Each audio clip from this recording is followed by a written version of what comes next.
5ই August 2024 সেনাবাহিনী কি sniper rifle দিয়া মানুষকে হত্যা করেছিল? 5ই আগস্ট 2024 শেখ হাসিনার সরকারের পতনের সময় এই এত স্নাইপার রাইফেল কোথা থেকে আসলো? প্রায় হাজারখানেক মানুষ নিহত হইল এবং অনেক মানুষ আহত হইল। আসলে এদেরকে কে হত্যা করলো?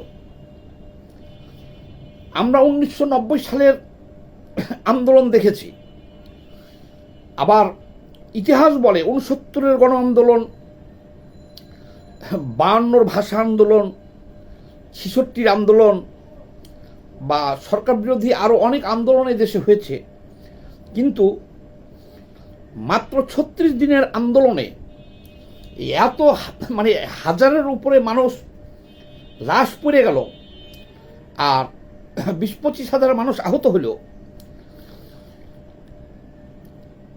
কোটা আন্দোলন, নিরীহ ছাত্রদের একটা সাধারণ আন্দোলন কিভাবে এটা সশস্ত্র আন্দোলনের রূপ নিল?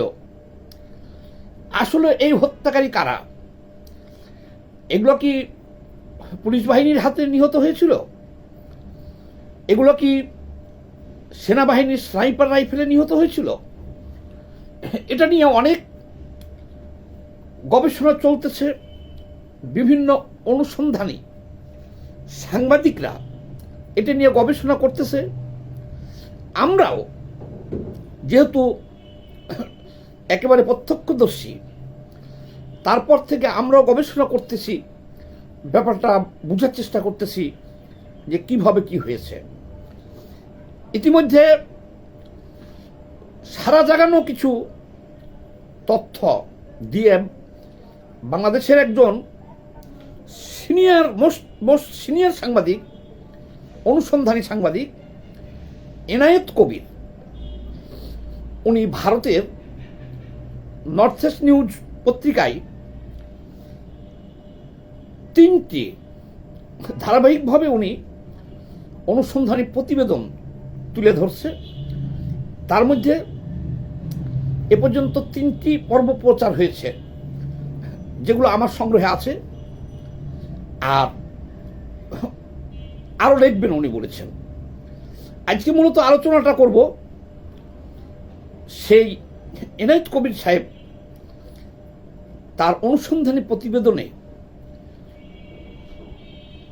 যে দাবি করেছেন যে সেনাবাহিনীর আর্টিলারি থেকে এই স্নাইপার রাইফেল সরবরাহ করা হয়েছিল এবং যারা নিহত হয়েছিলেন 5ই আগস্ট, এগুলোকে এই স্নাইপার রাইফেল দিয়া সেনাবাহিনী এবং আর কারা কারা হত্যা করেছিল উনি কি বলেছেন সেই অনুসন্ধানী প্রতিবেদনে, যেটা সারা বিশ্বব্যাপী এত সাড়া জাগিয়েছে, সেটা নিয়ে আলোচনা করব। আমার নিজের অবজারভেশন থাকবে, মন্তব্য থাকবে, আমি কি দেখেছি, আমি কি পেয়েছি, আমরা কি বুঝেছি, আমি কি বুঝেছি, সেটা নিয়েও একটা আলোচনা করব আজকে। সবাই রেডি হয়ে যান। সর্বপ্রথম আসেন যে ছাত্রদের একটা নিরস্ত্র নিরহ আন্দোলন, কোটা বিরোধী আন্দোলন, সেই আন্দোলনটা হঠাৎ করে সশস্ত্র আন্দোলন হয়ে গেল কিভাবে? এখান থেকে শুরু করি। তবে প্রথমে বলি শুনেন, স্নাইপার রাইফেলের বিষয়টা প্রথমে আসলো ইউনূস সরকারের ইন্টারিম গভর্নমেন্টের একজন উপদেষ্টা ছিলেন ব্রিগেডিয়ার জেনারেল অবসরপ্রাপ্ত সাখাওয়াত হোসেন। উনি নির্বাচন কমিশনেরও আগে নির্বাচন কমিশনারও ছিলেন। উনি সেই 1/11 সময়ও উনি সম্ভবত এই নির্বাচন কমিশনার ছিলেন। তো যাই হোক, উনি বললেন যে আমি যে সমস্ত লাশ দেখেছি এগুলো তো পুলিশের গুলি না, যারা মারা গেছে এগুলো মারা গেছে 7.62 ক্যালিবারের স্নাইপার রাইফেল, যেটা পুলিশের কাছে থাকে না, সেটা বিডিআরের কাছে নাই, সেটা একমাত্র সেনাবাহিনীর আর্টিলারি কোরে থাকে। তাহলে এই যে ছাত্র জনতা মারা গেল, তো এই স্নাইপার রাইফেল আসলো কোথা থেকে? এই প্রশ্নটা উনি উঠানোর পরে ওনার কিন্তু চাকরি চলে গেছিল, যাওয়ার পথে ছিল। ওনাকে স্বরাষ্ট্র মন্ত্রণালয় থেকে ডক্টর ইউনূস বা ইন্টারিম গভর্নমেন্ট তাকে সরিয়ে দেয়। তাহলে সে চলে যায় হলো অন্য নৌপরিবহন মন্ত্রণালয়ে তাকে দিয়ে রাখছিল উপদেষ্টা হিসেবে।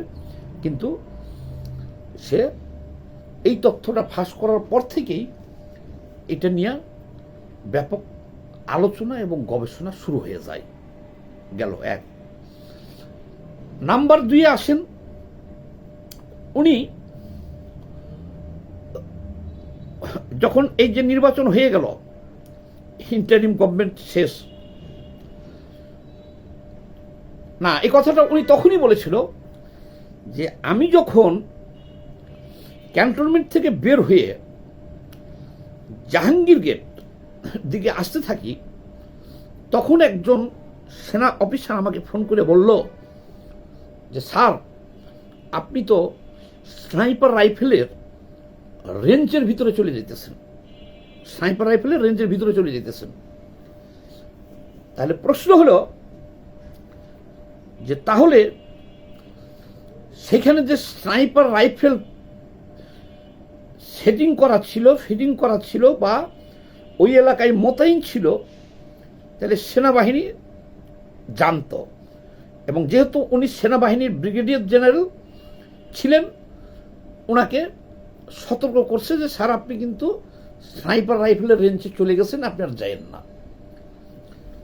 তাহলে সেনাবাহিনী জানত এবং সেখানে স্নাইপার রাইফেল ছিল। এ হলো 2টা কথা ব্রিগেডিয়ার সাখাওয়াত সাহেবের। নাম্বার 3, ব্রিগেডিয়ার সাখাওয়াত সাহেব বলেছেন যে সে সময় আমি ঘুরতে ফিরতে দেখেছি বিদেশিদেরকে, যারা স্নাইপার রাইফেল পরিচালনা করেছে 5ই আগস্টের আগে, তারা বিদেশি অনেকে ছিল, প্রশিক্ষিত। এরা আমেরিকার এজেন্ট হতে পারে, এরা ভারতের উলফা বিদ্রোহী গোষ্ঠী উলফা হতে পারে, আবার রোহিঙ্গার প্রশিক্ষিত স্নাইপার চালাতে দক্ষ তারা হতে পারে। এই কথাটাও ব্রিগেডিয়ার জেনারেল অবসরপ্রাপ্ত সাখাওয়াত হোসেন সাহেব বলেছেন। এই গেল স্নাইপার রাইফেলের ইতিহাস। এই একের পর এক শুনতে থাকেন, গেল 2-3টা। চতুর্থ স্টেপে আসা ইন্টারিম গভর্নমেন্টের আরেকজন উপদেষ্টা ডক্টর আসিফ নজরুল, ঢাকা বিশ্ববিদ্যালয়ের শিক্ষক ডক্টর আসিফ নজরুল, তিনি বললেন, ডক্টর আসিফ নজরুল বললেন যে 5ই আগস্টের 27 দিন আগে তার ফুলার রোডের বাসায় একজন সেনা অফিসার এসে বললেন যে স্যার, আপনি কিন্তু স্নাইপারের রাইফেলের টার্গেটে আছেন। এখানে উনি নাম প্রকাশ করে নাই আসিফ নজরুল, কিন্তু উনি সেনাবাহিনীর কথাই বলেছেন। তাহলে দেখা যেতেছে যে এখানেও সেই সেনাবাহিনী এবং স্নাইপার রাইফেল আচ্ছা গেল। এই চতুর্থ স্টেপ গেল, স্নাইপার কাহিনী শুনেন। এবার আসেন পঞ্চম স্টেপ। পঞ্চম স্টেপ, 5ই আগস্টের পরে একজন সেনাবাহিনীর মেজর, যিনি সেনাবাহিনী থেকে বরখাস্তকৃত একজন সেনা অফিসার, উনি একটা ভিডিও করে ছাড়ছে। তার হাতে স্নাইপার রাইফেল, তার শিশু বাচ্চাও ছিল তার সাথে। উনি একটা ছাদে তার বাচ্চাকে নিয়ে সাথে ভিডিও করেছে। উনি ভিডিও করে দম্ভ ভরে ভিডিও করে নিজেই ছাড়ছে, স্নাইপার রাইফেল দেখাইছে, বলছে যে আওয়ামী সরকার আমাদের শত্রু ছিল, আমরা এই স্নাইপার রাইফেল ব্যবহার করেছি। তাইলে নগদে আমরা একটা ডকুমেন্টস পেয়ে গেলাম যে হ্যাঁ, স্নাইপার রাইফেল ব্যবহার হয়েছিল। উনি সাবেক সেনা অফিসার। এবার আরেকটাতে আসেন, আমরা ওই সময়ে রাস্তায় দেখেছি বোরখা হিজাব পরা নারী স্নাইপার রাইফেল নিয়ে তয়লা দিয়ে ঢাকতেছে, বোরখার নিচে নিচ্ছে, হেঁটে যাচ্ছে, এরকম ভিডিও আমরা দেখেছি। আচ্ছা, তাইলে এই সমস্ত ঘটনাই প্রমাণিত হয় যে স্নাইপার রাইফেল ব্যবহৃত হয়েছে। তাহলে এই হত্যাকাণ্ডগুলো পুলিশে করে নাই। যারা যারা স্নাইপার রাইফেল ব্যবহার করেছেন তারাই এই হত্যাকাণ্ড ঘটিয়েছে। আচ্ছা, এইখানে সবচেয়ে মজার বিষয় হলো, অনুসন্ধানী সাংবাদিক যার কথা বললাম, এনায়েত কবির, যিনি এই যে ভারতের নর্থ ইস্ট নিউজে ধারাবাহিকভাবে লিখতেছেন, 3টা পর্ব আসছে, সেখানে উনি মার্কিন কিছু এজেন্টের এবং উলফা অর্থাৎ ভারতের বিচ্ছিন্নতাবাদী বা ভারতের স্বাধীনতাকামী বিভিন্ন প্রদেশের যে আন্দোলন করতেছে, গুর্খা, তারপর হলো উলফা, আর হলো রোহিঙ্গা, এদের কিছু নাম তিনি ওই প্রতিবেদনে তুলে দিয়েছে। এখন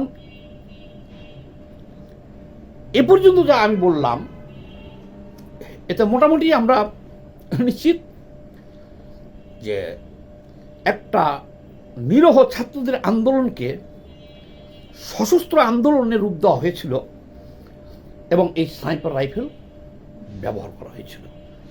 আচ্ছা, এবার আসেন, কারা এই স্নাইপার রাইফেলগুলা ব্যবহার করলেন? 5ই আগস্টের আগে রাওয়া ক্লাবটা হলো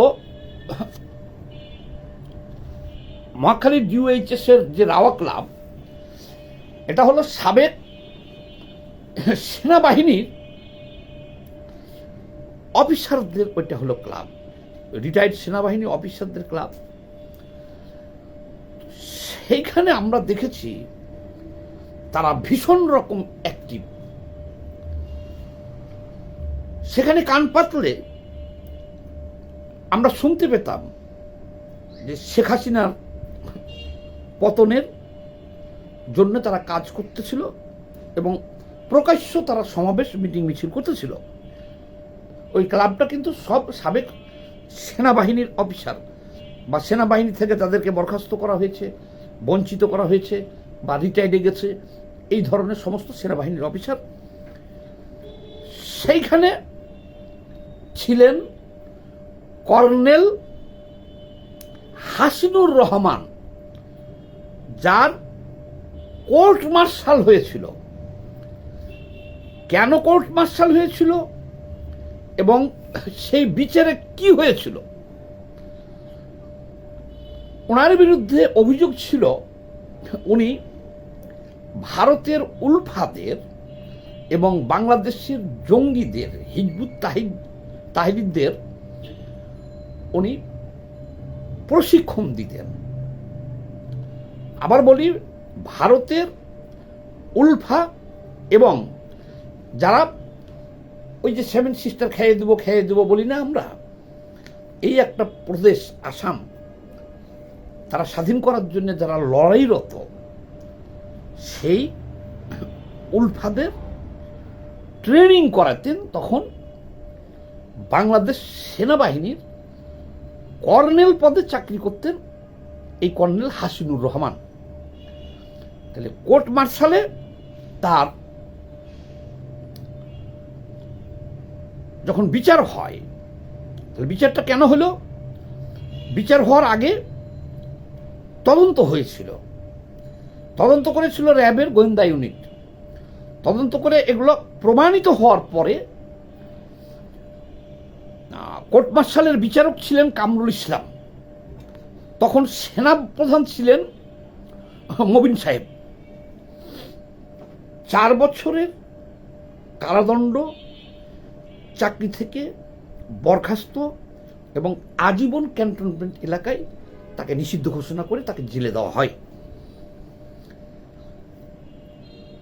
16 মিনিট হয়ে গেছে, আমি পরের পর্বে বিস্তারিত বলতেছি, পার্ট 2-তে আসছেন এবার।